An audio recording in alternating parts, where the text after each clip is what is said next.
You're listening to the Entrepreneurs Radio Network show on the Vets on Media Network. I looked out this morning and the sun was gone. Turned on some music to start my day. And lost myself in a song. I closed my eyes and I slipped away. Good morning. Welcome to the radio show that we call the Entrepreneurs Radio Network. This is a show dedicated to you, your business, and your dreams. And if you're ready to start a company, you're willing and ready to expand your existing business, or even dramatically increase your sales, you have turned into the right show. I'm Brian Hazelgren. I'm your host for today. And I want to walk you through some very interesting things as we get into the topic of the show. But if you need capital, if you need a better marketing strategy, maybe even additional strategic partners that can help you grow your business, possibly even a business plan, this is your show. This is your network to learn more about some of the interesting things over the course of my life and our cool guests that we have on every week, and where we share insightful and fun stories, but stories about how-to strategies to help you operate a highly successful business and even build a legacy. Like I said, I'm your host, Brian Hazelgren, and I want to help you achieve your dreams. But before we actually get into the show, as we always do, we want to give a great big shout out to all of our veterans and all of our active duty military. We live in the greatest country on the planet. And this is a sincere thank you to all of our veterans and their families, and also all of our active duty military who work so hard to protect us, protect our freedom, and protect our liberty. So thank you again, veterans and active duty military. Last week, we talked a little bit about what the show is all about, and I gave a little bit of my bio. But as I was reading some articles this week, I thought we may take a little bit different course and talk a little bit about why we need entrepreneurs in the world. I mean, this show is all about entrepreneurship. And I have been teaching entrepreneurship at the collegiate level, also with many, many executives throughout the country. Interestingly enough, also with a lot of college students, and we've started a new program called the Young Entrepreneur Success System, or YES. And the reason why we did that is we wanted to take those interesting, cool stories and teaching moments to the high school level. So as I was looking for information for the show, it reminded me of a program that Shane Chance and I put together for the YES program. And I want to just read off a few statistics. And as I read off the statistics, I want you to wrap your mind around where we are as a society and why we're not growing in our economy. It's because of the fact there are so many entrepreneurs who are not getting the proper education up front, who may not even really want to, because what does our government tell us these days? It feels like everybody's wanting to be codependent upon the government. Well, I'm here to tell you today that I'm ready to raise a loud voice that that's not the way we need to be running our country, and we do need more entrepreneurs. So let me throw out a few statistics first, then we'll talk about why we need entrepreneurs, and then that particular segment will wrap up just to lay the foundation, because I have a special guest here today. She's my dear friend and my partner in business, and her name is Shane Chance, as you all know, as we introduced last week, Shane, to you. But she's here in studio today. So she flew in from Utah. She came down to sunny Arizona to not only be live on the show. We have a lot of cool meetings we have coming up with the high school kids in our YES program. So we'll lead into a conversation with Shane as well in just a moment. Let me throw out a few things for you on training the next generation of entrepreneurs. In this study that was done by actually CNBC, it's called 20 Under 20 and Transforming Tomorrow. The Young Entrepreneurs Foundation did a survey. They found that 90% of teachers and guidance counselors said that their students were interested in becoming entrepreneurs. 90%. However, only 75% of those students have no idea where to go. They don't even know where to start. They didn't know that there are people out there who can help them. And they even have some great ideas, but really don't have an outlet for them. But the goal is to develop an entrepreneurial mindset. So the high schools and the colleges are starting to figure out that there's a huge opportunity cost in letting those entrepreneurial minds kind of slip through the cracks. What I've learned over the last about 14 years in teaching college students and high school students in this particular area, and bringing in my own experiences and what we've learned, the good, the bad, and the ugly about running a small business, is that both the university systems and the high school systems are not doing the right thing in teaching more entrepreneurs. It's not offered enough. Well, let me just throw out a few things to you that we also learned in this study that we wrote a little program for, is that entrepreneurship fosters competition. We want to have competition. We want to have competing companies working together to compete against one another, but to why?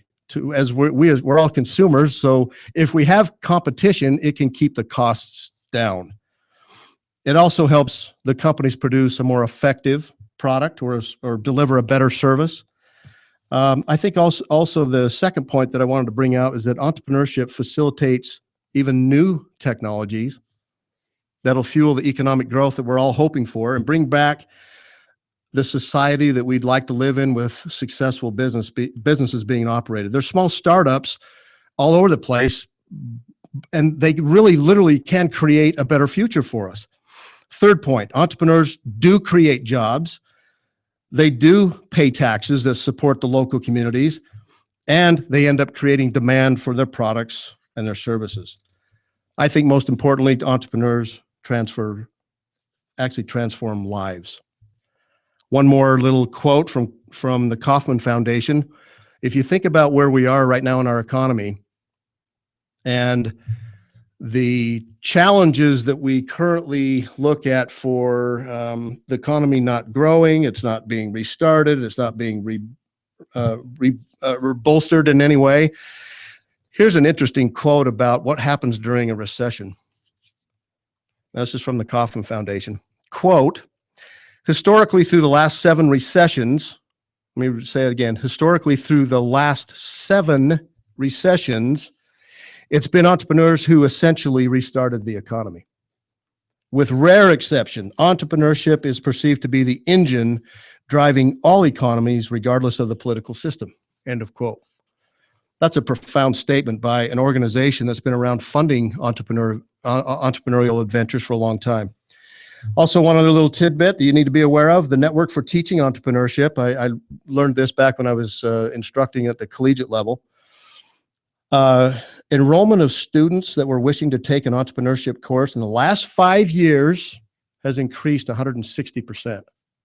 If that's increased 160%, I would dare say that there is starting to be a resurgence of individuals wanting to get the specialized training, but also they want to understand how to run a business. The cool thing about that is they're being taught, hopefully they're being taught in all the colleges and the high schools by seasoned entrepreneurs who have been there and who have done that and who want to help those coming up in the next generation to also accomplish their goals and objectives and their dreams. One other thing that I think you might find interesting, there's now 151 undergraduate programs in entrepreneurship, and they're taught by 125 different colleges. There's 106 programs of the master's level that are taught at 86 colleges, again, back to the entrepreneurial type of education. And there's also 7 doctoral programs that are taught in these 6 schools. Well, what does this all mean? Let me jump back just for a minute to, like I mentioned on the last show.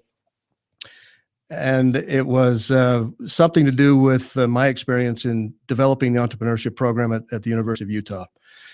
Just real quick, a few statistics. Taught over 3,400 students. We launched over 1,000 businesses. We created over 12, these students in the MBA program created over 12,000 jobs during the 10-year phase.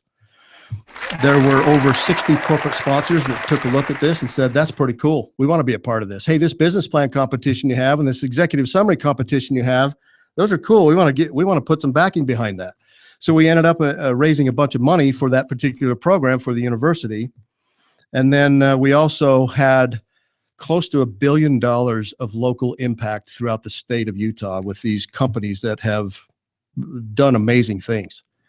I mean, hats off to the students who definitely are catching fire and want to start these companies. Last thing I want to talk about in this particular segment is the thing that intrigued me the last few weeks was not only these studies that we've been doing for this presentation we have coming up with a lot of high school superintendents, but it was the students that attended the last few workshops. When I look at these high school students as they are catching the fire and they want to put together a business that operates successfully, I'm seeing how bright these high school kids are. And I can actually compare these high school kids of today to the MBA students that came into the first class back in 2001. They're bright kids. They have a passion, a burning passion to make a difference.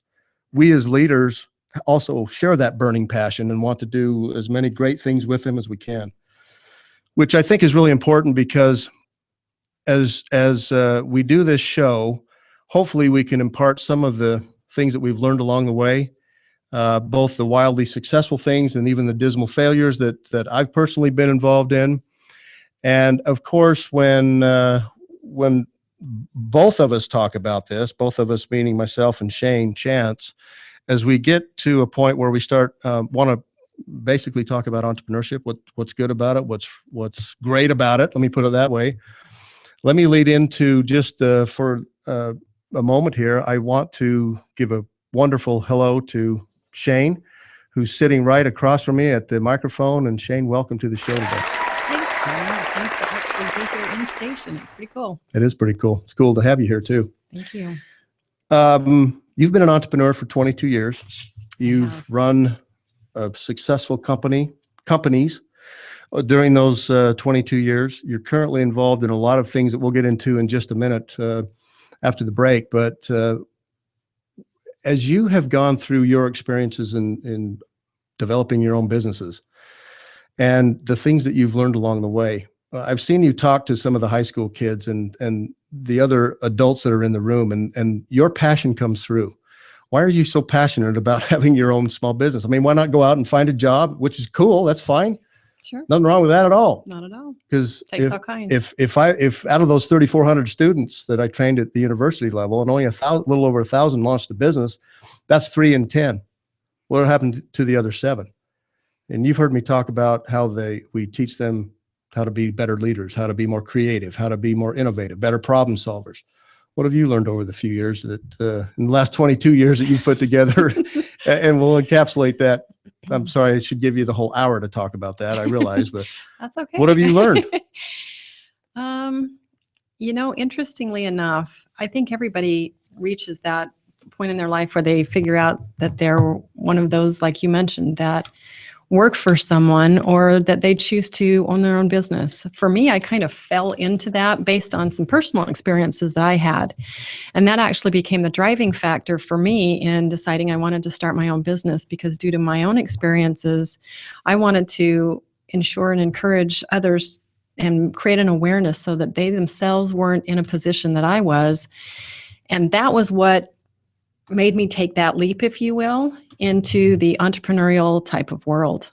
It was a personal experience, and that drove me to make those decisions and change the way I was headed in my life. Very good. And the way you've headed down the path, what types of businesses have you been involved in? Well, most of them, I'm going to say, center around some level of awareness, creating awareness. In my space specifically, I was sexually assaulted a couple of times in my life.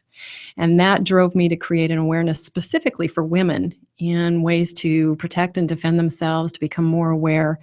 But in conjunction with that, it also led me to recognize and to help others recognize how that plays a role in the world, not just in their homes, not just in their communities, but in their businesses. So as a result, I also work with hiring and firing, dealing with difficult coworkers, sexual and domestic violence, how that affects the workplace. I've also worked with companies that have girls who have eating disorders, most that are caused from abuse. So I think probably a lot of the businesses that I've been involved in, I've done things where I work with people and connect them and that. But I think my overlying passion, because of what I've been through, was to work specifically in those areas where I could help women and help businesses understand how this affects everybody and try to create an awareness to circumvent it, hopefully. You've shared with me a number in the past of how that does, how assault and domestic and sexual violence actually affects the workplace. It's huge. That number is a big number. It's $5.8 billion a year, folks. There's a few other things that we want to discuss and get into more detail of how this particular problem, because this has been Shane's life for many years now. She's done an amazing job in teaching and training a lot of people over the years, especially the women, to be aware, like she mentioned, of their circumstances and their surroundings, but also as a cost factor or a cost measure to companies. Whether it's small business, medium-sized enterprise, large businesses, it doesn't matter. It affects every walk of life and every size of company and every industry. And if studies have been shown to hit the businesses with that type of an expense of $5.8 billion annually, I mean, what does that mean? I mean, that's hard to wrap your mind around, $5.8 billion and how it would affect a small business. Is it health insurance costs? Is it people that need to come in and help educate the folks at work? I mean, where is that number being driven from? Actually, the $5.8 billion is the healthcare costs. That doesn't cover the millions of dollars it costs in lost work time. So those are two different numbers, and the number for the lost work time is astronomical, just like that. It's not in the billions, but it is in the millions. As a matter of fact, I think I pulled up some paperwork here just to specifically. You can't have it. I'm going to read it. Fine. I just want to read something here that is crazy. Is really fascinating. Health-related costs of physical assault, stalking, and homicide by partners exceeded $5.8 billion with a B, $5.8 billion each year, with lost productivity estimated to be close to $800 million. It's huge. Most of these costs are paid for by company health insurance, which jacks up the health insurance rates. Or in other words, you as the employer are paying for these costs. Those are big numbers. Those are huge numbers, and they do affect everybody. So when I talk about the effects of abuse, and I'm talking across the board, sexual abuse, domestic abuse, physical violence, we go into things like financial abuse, everything. It actually all feeds across the entire board and affects all of us. Mm-hmm. Even if we're not ourselves the ones that are being abused, it does touch our life in some way. So if I'm an employer, how does this affect me? Well, you read the numbers. But it doesn't affect us just financially. It affects the morale of the business if someone knows someone in there is being abused. It affects productivity because those who are being abused are not as effective.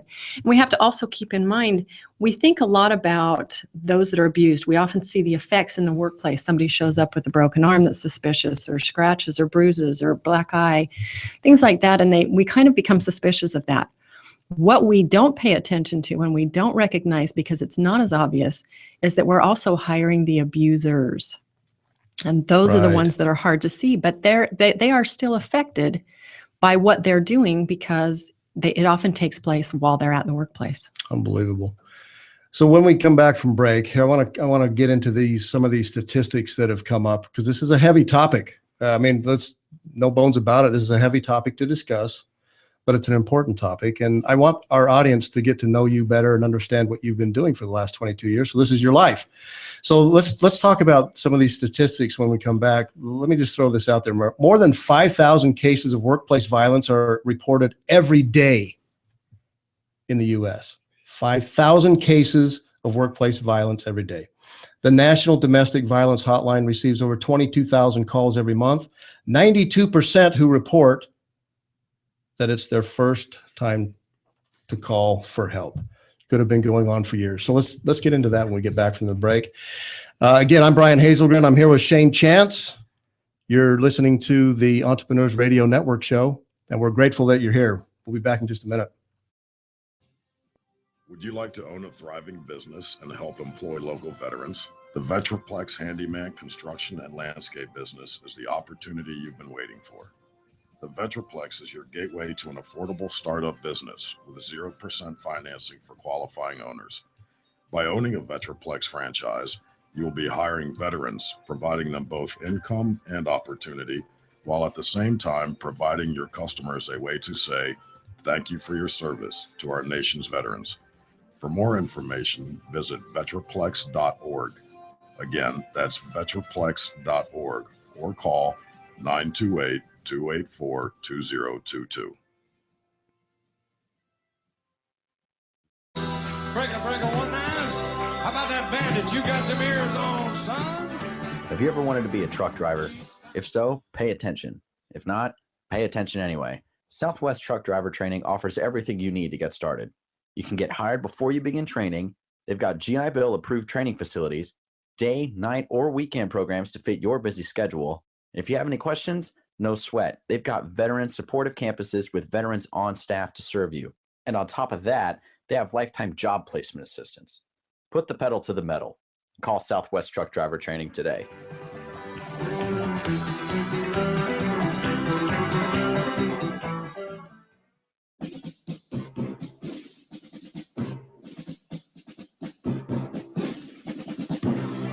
Everyone's going to need an attorney at some point in their life. I'm no different. Hey everyone, it's James from Vets On. Whether it was my last will and testament before deployment or my ongoing custody battle for my children during my divorce, I needed help, so I lawyered up. If you need help, I urge you to contact Capstrom Law Firm.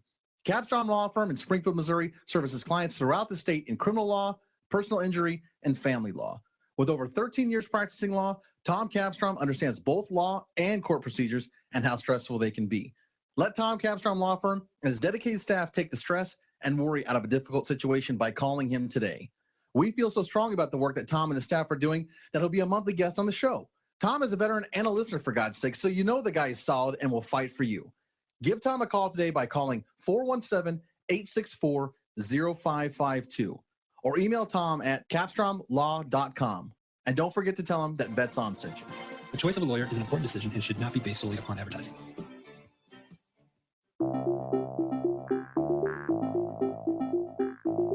If you or someone you know is looking for a new job or career, you need to visit the pros. National Career Fairs at ncfairs.com. National Career Fairs hosts over 300 career fairs a year nationwide. The events are free and give you the perfect chance to meet some of the top employers in your area face-to-face. To find the nearest career fair to you, visit ncfairs.com. Again, that's ncfairs.com. What are you waiting for?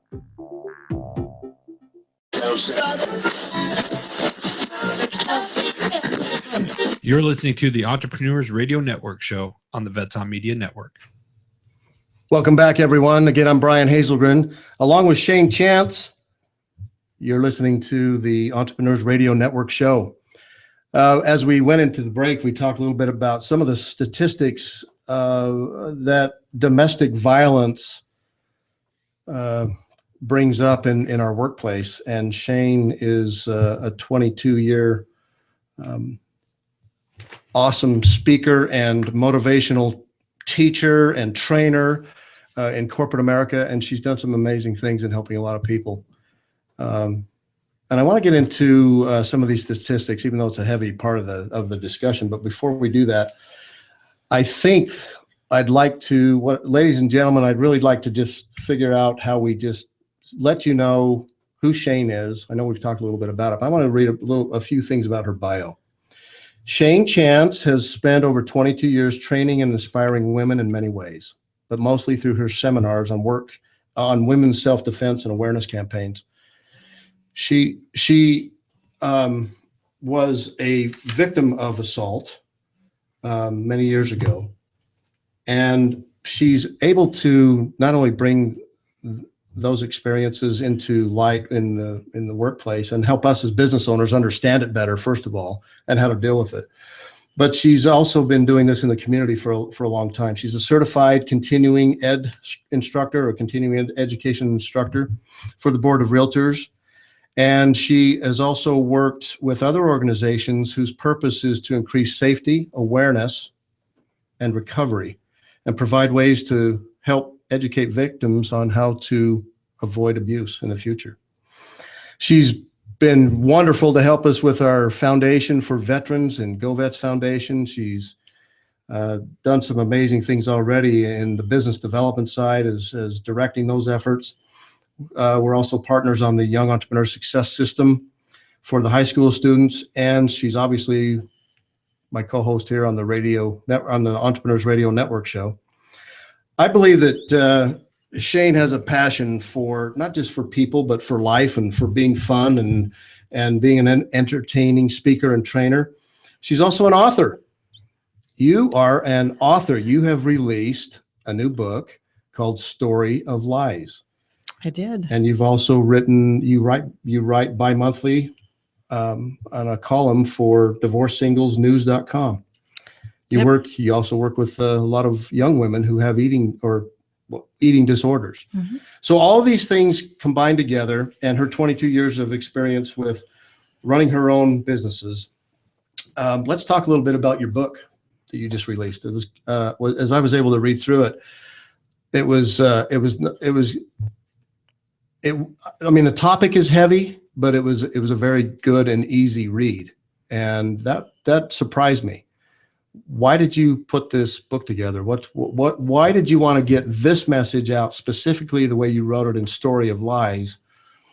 And what have you seen from it already as people are starting to read it and understand it better?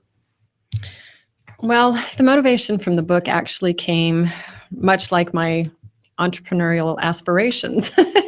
It came as a part of the experiences that I went through. And conversely, some of the literally what I would say lies or stories that I told myself in order to survive. When I was first assaulted at the age of 5, it was so traumatic. I actually had a mental block for 10 years, Brian. It was crazy. And when it came back to me, it was one of those scenarios where I went, okay, I got to tell somebody about this. This is, an important thing. But when I actually approached individuals that, normally would be able to give you the help that you would need, they didn't have the tools in their toolbox to do that. They didn't. Mm-hmm. And so as a result, not only did I start telling myself some of these survival stories, which were inaccurate stories, and stories that you can't trust anybody and that nobody's looking out for you and you're going this alone. And by the way, do those lies that they may tell themselves or someone may say that inwardly, does that start to transcend into other areas of their life? Especially in business? Every area of your life. Let me tell you why. Because it goes into all of the relationships that you have. So it doesn't matter if they're personal relationships, if they're business relationships, it covers the whole gambit because it affects how you deal with other people. Mm-hmm. It really, truly does. And sometimes those stories, I'm going to be honest with you, some of them are little, some of them are tiny. I mean, we all probably tell ourselves little stories about stuff. But in the long run, these stories and especially the ones I told myself, affected my personal relationships. They affected my business. They affected my business relationships. I literally, Brian, made years and years of fear-based decisions in my world because of what happened to me and mm-hmm. because of the way it did not have resolution when I was young. Mm-hmm. Additionally, 2 years after I had all the recollection, 2 years later, I was assaulted again. And it was at that point I said, this will never happen to me again. And I went through a series of things, making sure that it didn't, up to and including, research, taking training, doing all kinds of techniques that would help me to move past what I went through. And the one thing that I think is really, really nice, I know that we've gone through a lot of statistics, and statistics are shocking. They really are. I think that's why we use statistics, because we want people to really know they're facts. They don't lie. Well, numbers don't lie. No. And I'm glad you brought that up, because I'm going to turn this page back over to you in just a moment. But I wanted to read something that, again, is astounding. As a small business owner, even as a former corporate executive, when I hear these next numbers, I'm Blown away. I'm blown away. I'm flabbergasted is probably the first word that comes to mind. Is that a word? Does that still work? Can I That's use still a that? word. I'm not sure who will understand it anymore. Okay. Okay. Well, blown away. That works. So according to the CDC, victims lose a total of nearly 8 million days of unpaid work. What? Are you kidding me? The equivalent of more than 32,000 full-time jobs as a result of violence. I'm okay. That's hard to wrap your mind around. 8 million days of unpaid work are lost. Yep. And 32,000 full-time jobs, all from a result of violence. Okay, so you've been training and teaching and educating corporate America and even small business owners about this topic for a lot of years, and you've been able to help a lot of people. Do you feel like what you are engaged in on a day-to-day basis with the training and the education that you're providing, do you think that people are starting to understand that this is a problem that is not just affecting personal lives, but it's also affecting the workplace, and it's affecting productivity, and it's affecting how businesses can actually grow? Are they starting to get the point? I'm going to say yes and no. That's not a fair answer, I know. But well, it's fair if you want to just debate it back and forth. I mean, a lot of it honestly depends on the environment that you live in. I have found that some environments and locations are more open and receptive to this. Yeah. They recognize it, they acknowledge it, they see it, and they get it. Mm-hmm. And I have a saying that I use all the time. I say, if you cannot believe it, you cannot see it. So a lot of the people who walk around with blinders on, don't really want to believe that this is a part of society, have a tendency to be our biggest victims, because they honestly don't want to think it happens to them. And because they don't believe it or don't want to believe it, they don't see it when it comes. You know, it's interesting when we talk about some of these jobs, it says 32,000 full-time jobs. That's a lot. You know, if that was going out in the appropriate way, we'd have a lot more productivity at work.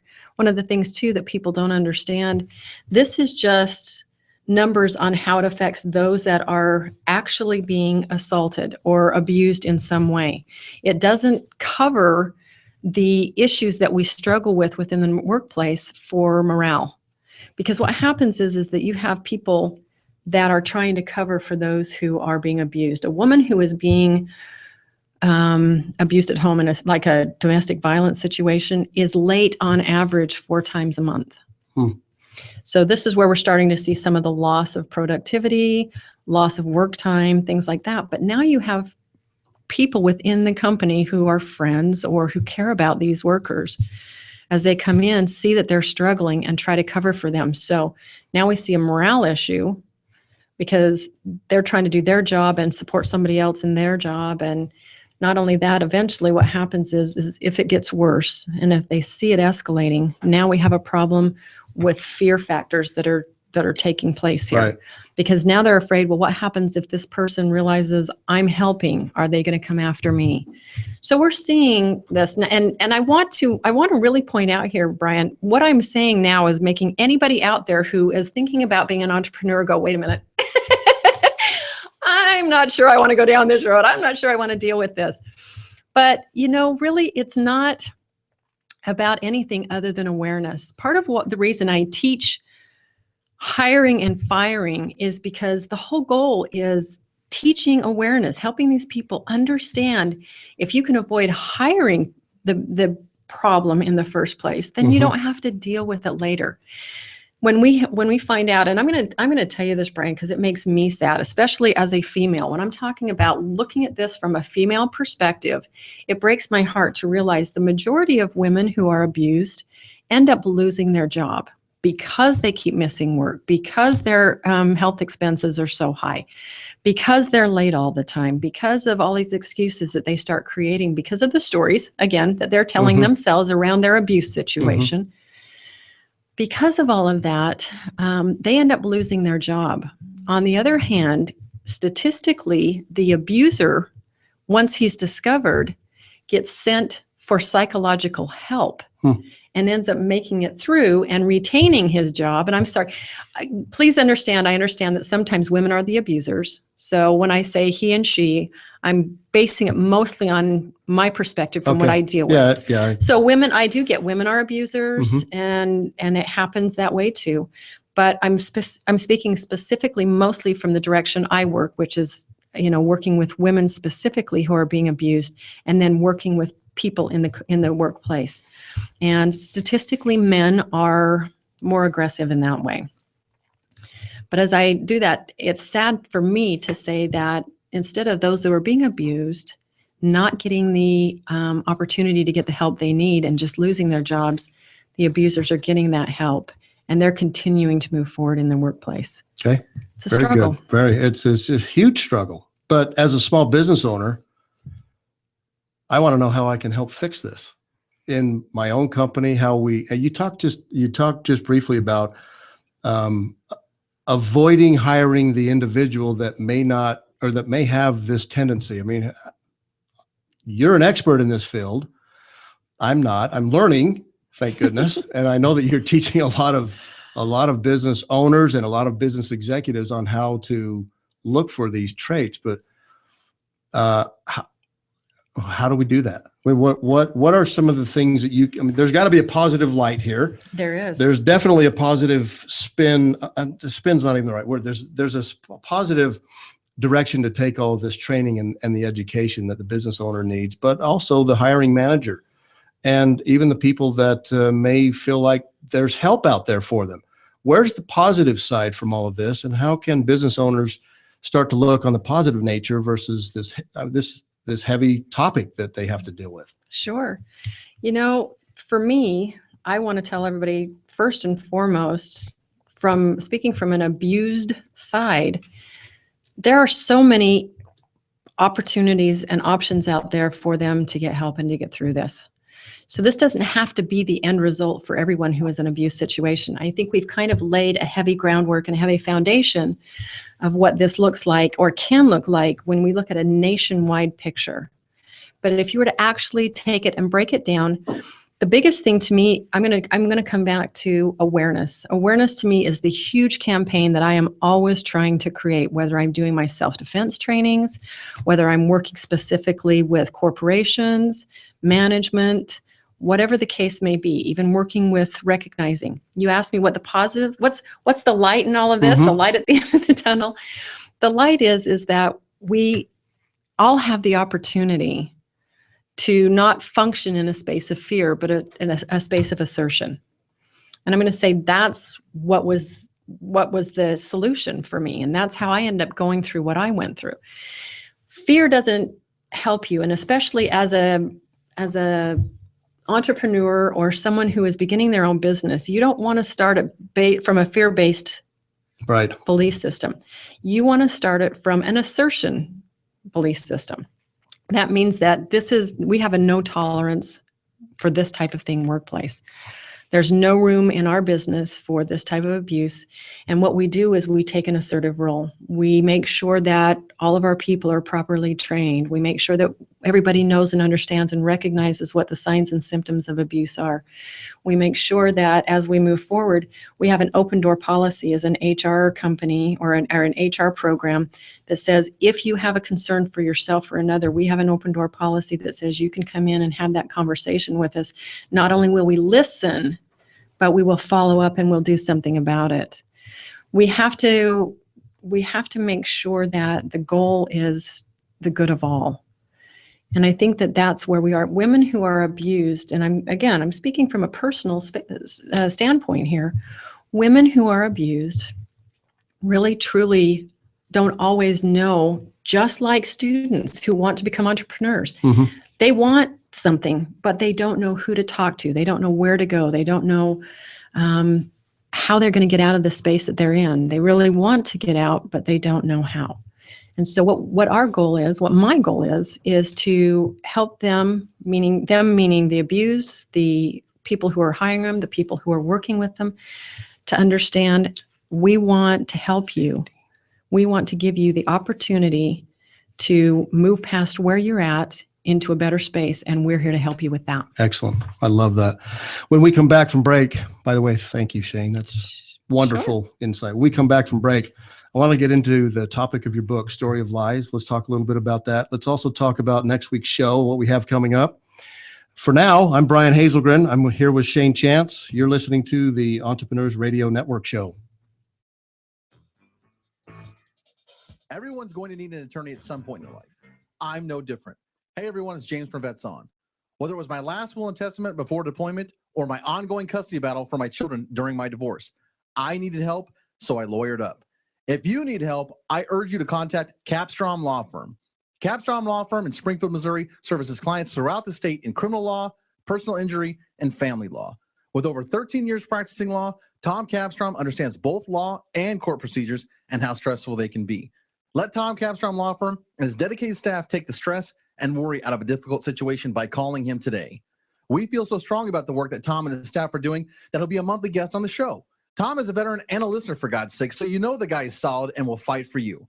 Give Tom a call today by calling 417-864-0552 or email Tom at capstromlaw.com. And don't forget to tell him that Vets On sent you. The choice of a lawyer is an important decision and should not be based solely upon advertising. Break a 19. How about that bandit? You got some ears on, son? Have you ever wanted to be a truck driver? If so, pay attention. If not, pay attention anyway. Southwest Truck Driver Training offers everything you need to get started. You can get hired before you begin training. They've got GI Bill approved training facilities, day, night, or weekend programs to fit your busy schedule. And if you have any questions, no sweat. They've got veteran supportive campuses with veterans on staff to serve you. And on top of that, they have lifetime job placement assistance. Put the pedal to the metal. Call Southwest Truck Driver Training today.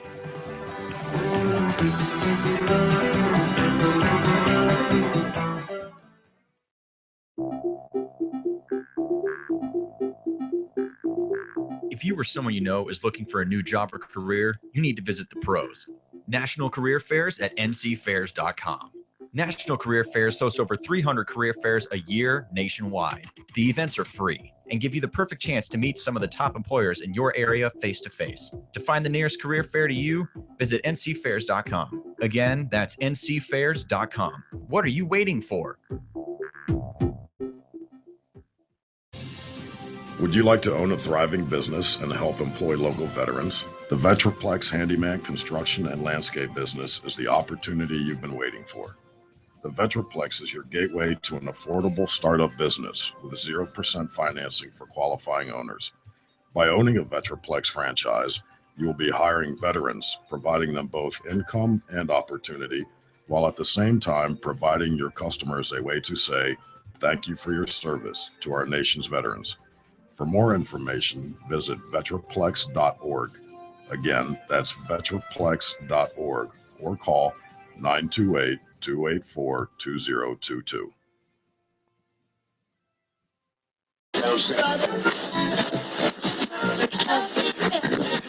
You're listening to the Entrepreneurs Radio Network show on the Vets on Media Network. Good morning again, everyone. Brian Hazelgren back with you, along with Shane Chance, to discuss several things about entrepreneurship, running a small business, trying to figure out how to be a success in running that business. And there's a lot of issues we have to deal with. There's usually 13 hats we've got to wear every day as an entrepreneur. And it's not always easy. That's probably why, as you're looking on camera, why I don't have any hair left. And mine's a wig. And Adam stays off screen for a reason. But the good news is we do have help, and we do have partners, and we do have good employees that all seem to share a passion of trying to make the business successful. Hopefully, I'll have that same vision and passion.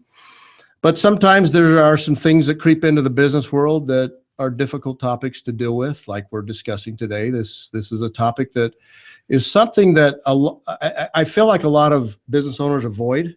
I'm not really sure why they avoid that. Maybe it's something that's just taboo. You don't speak about domestic violence or sexual violence at home because it also affects the workplace. But why don't we talk about that? So having you shed a light on your background and your bio has been helpful, I believe, for our audience to understand really who you are and where your background comes from. And as we go along this show each week, every show, as we bring these new ideas together, I think from a woman's perspective and a woman's point of view, it's great for you to be able to weigh in on some of these things that we have to deal with. So before we cut to break, we were talking a little bit about some of these heavy statistics, and I want to touch on some additional topics of your latest book, Story of Lies. But before we actually jump into that, I do want to, Adam Bird is in studio with us. He's our trusted leader of Vets on Media Network and where this show resides. And Adam, I want to turn just a minute or two over to you. You've been listening to this topic. You're a small business owner as well. You've also been a manager of very large corporations in the past. How does this sound to you when you hear Shane talk about domestic violence in the workplace and how it affects the workplace? First off, the numbers that you gave earlier were, I thought you're like, come on. And the more and more you think about it, it's very eye-opening, and it's definitely a topic that needs to be discussed. And entrepreneurs, anybody in the management position or what have you, they need to know about it and the potential of what could happen, especially if you're starting your own business. A lot of people, okay, you got accounting, you got this, you got to put people in place. One of the things I think that people miss is having like an HR department or something where you're coming up with rules. And that was, fortunately for me, when we started this was, I went out and I sought out somebody that I used to work with in the past that was an HR director and got them on board first and foremost. And we started coming up with, what we call in the military an SOP, standard operation procedures, and coming up with rules, things you can say, can't say. And then we turn that over to our in-house attorney to ensure that everything was legal, to make sure that everybody was covered, not only myself, but the people that we hire and that we bring into this organization. I want to make sure that they're protected. And I want to make sure that they feel when they're coming on that they feel that this is a safe place to be a part of. And I think that's very important. A lot of people tend to miss that. And as far as working together, I can remember as a manager for one of the Fortune 500 companies I worked with, it was always, I had several females that worked on my team, and it was time to sit down and do one-on-ones. And all of a sudden, your palms are sweating and you're nervous. You're like, I got to find, either a room that's surrounded by windows or whatnot. So right. To protect yourself. And it sounds bad. And I'm not trying to portray like a bad picture there, but stuff does happen. Mm-hmm. And I've seen where, dating in the workplace or stuff like that, don't do it, right. Because it's a big no-no, because stuff you could have a great career working for a place, and then you start dating somebody in that same place, and then all of a sudden it doesn't work out for whatever reason, and then there's tension, and then that could get escalated to domestic violence, and then somebody comes in with a broken arm or a black eye, or I fell. Yeah, okay, we've all heard that story before, right. And then there's more to it, and then all of a sudden it just creates a lot of chaos, and you don't want that. Excellent point. So, Brett, you brought up some great point. A lot of those in her book, and there's also some statistics that actually center around what you just said, Adam.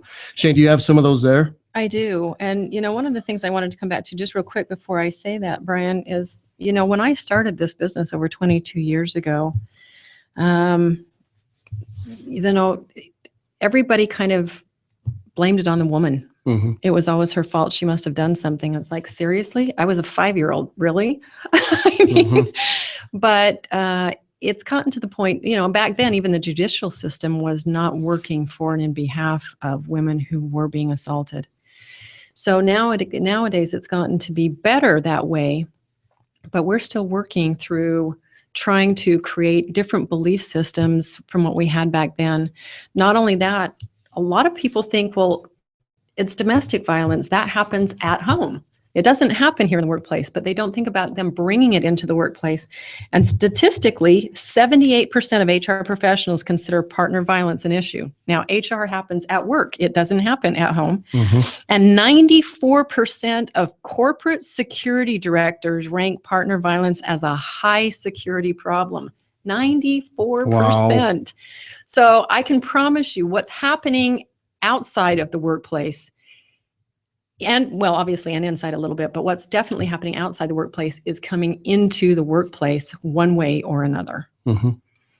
Interesting. Well, you got to look at that because it starts to affect production. Yeah, and absolutely. And not only the morale of that individual, but if they're on a part of a larger team, that eventually starts to affect team morale as well. It does. And it says actually 75% of offenders, so those are the ones that are abusing, not abused, but those that are abusing, 75% use workplace resources to pressure or threaten their victims. So again, I want to come back to the fact that even though this is kind of a heavy topic, I actually have a really good, happy outlook now on what I'm doing and what I'm creating, because I can see it makes a difference. I can see that awareness is a key. I can see that, when you talk to somebody about it and say, look, this is not about fear. This is about facts. Right. This is not about taking something that is hush hush and keeping it hush hush. It's about saying, look, we're going to take a stand as a business and protect our employees one way or the other. And we're going to make sure that those that need help, whether they are the abused or the abusers, get the help that they need, so that we're not losing out on money one way or another, whether it's through the healthcare, whether it's through lost time, whether it's retraining employees, which we haven't even talked about statistically, and all the other things that we lose in the act of hiding our head in the sand. We want to take it past that, where as a business, as an entrepreneur, or somebody who's wanting to start one, starts out with the right perception and the right belief systems that say, we have zero tolerance for this type of thing. And we're going to show you by the way we train you, by the way we help you, by the way we have open door policies. If there is a problem inside or outside the workplace, we know that this is an issue, and we want to make a difference in the lives of our employees. Very good. Very good. I love that. By the way, just so that you all are aware of how to get a hold of Shane, her email address is shanechance@gmail.com. Shane, it spells her name SHAYNE, Chance, CHANCE, @gmail.com. If you want to send her a note about anything that you may want to talk about, this particular topic, or even being a female entrepreneur, you can reach Shane at that email address. You can reach me also at Brian at brianhazelgren.com. And we are going to be posting Shane's latest book on the brianhazelgren.com website. And the reason why we want to do that is because not only are we doing this radio talk show together, we're doing other business ventures together and training our youth through the YES program, the Young Entrepreneur Success System program, plus corporate trainings that we'll be doing together as well as we go down the happy road of business ownership and what we're doing now. We have a few minutes left, and I want to maybe kind of start shedding a light on what we're going to be talking about in the future, especially in the next show. And before we run into that area, I do want to thank you, Shane, for being open and honest and explaining what you've been doing for the last 22 years and how you have literally changed a lot of lives for the positive. So pat yourself on the back if you'd like to, because you've done a great job and you've helped a lot of people. Thank you, Brad. It's amazing work, folks, what Shane has been involved in for a lot of years. And if you do have an opportunity to think more about purchasing Shane's book, you can find that on the brianhazelgren.com site. We'll also have an updated version and a link for you to purchase that on, is it Amazon? Yep, it'll be going on to Amazon on within Amazon. the next week, should be. And you also have a CD that's available that accompanies the book. So those two will be together on Amazon, also on the brianhazelgren.com site. Yep, they are sold separately. If listening to me here wasn't bad enough, you can actually get the audio version. And I will read the whole entire book to you. And it's actually short. It is true, Brian. It's more of a life's lessons learned. This is kind of a little bit about what I went through, but how to change that perspective and how to make your life different. Mm-hmm. Get out of those stories of lies. That would be good. So here's one thing that I'd kind of like to end with. This is a quote from the Harvard Business School Review and inside the journal, and it says, "We need startups not only for employment, but also for ideas." Okay, that's part of what we're doing in this show. Is we're not just telling you that we want to help you start a business so that you can create more jobs. Think about all the ideas that have come from small business in the last decade. Not necessarily from corporate America. Think of all the companies, smaller companies that have been acquired by corporate America because they had some pretty cool ideas. They had some amazing, efficient, effective ways of executing on their plans and bringing their products and their services to light. I think whatever we're doing in this country, it's also part of the makeup and the vitality of the people of our great nation and how we want to start taking those ideas to a new level, but partnering with other individuals and partnering with other organizations that can actually, not like we said earlier, create more jobs, create new ideas, even create new industries. There's a lot of new things. I mean, if we would have talked 20 years ago about social media, someone would have cocked their head and said, what is that? So on this show, we want to talk about marketing strategies and how to get capital for your business, how to be engaged in social media, how to sell your product and service even better than you ever have before, and even some of those heavier topics like HR issues, like Shane has masterfully done today in educating all of us about what this great topic is about. Once again, as we started the show, I wanted to end it again to say thank you to our brave soldiers. Shouldn't get emotional about that, but we've got a lot of good people who have sacrificed a lot. So, excuse me, so that we can all carry the banner of liberty and freedom. We definitely want to say thank you for your service, for your dedication, and for your preserving our way of life. There's some crazy things that are going on in the world. So as we shed a light on that and thank our veterans and our active duty military personnel, it's a heartfelt thank you for what you have done and what you continue to do. Our show is called the Entrepreneurs Radio Network Show. We're here to talk to you every week, every show, about the greatness of our country, of our nation, of our military personnel, and also about running a small business. We're excited about the next show. We'll be discussing some new ways of marketing your products and services. My name is Brian Hazelgren. I'm here with Shane Chance, and it's been an honor to spend some time with you on this show. Can't wait for the next one. Adam, thank you again for your comments as well. We're looking forward to the next one. So have a great day as you go into your day, and a great week. Look forward to talking to you again. Again, this is Brian Hazelgren signing off on the Entrepreneurs Radio Network Show.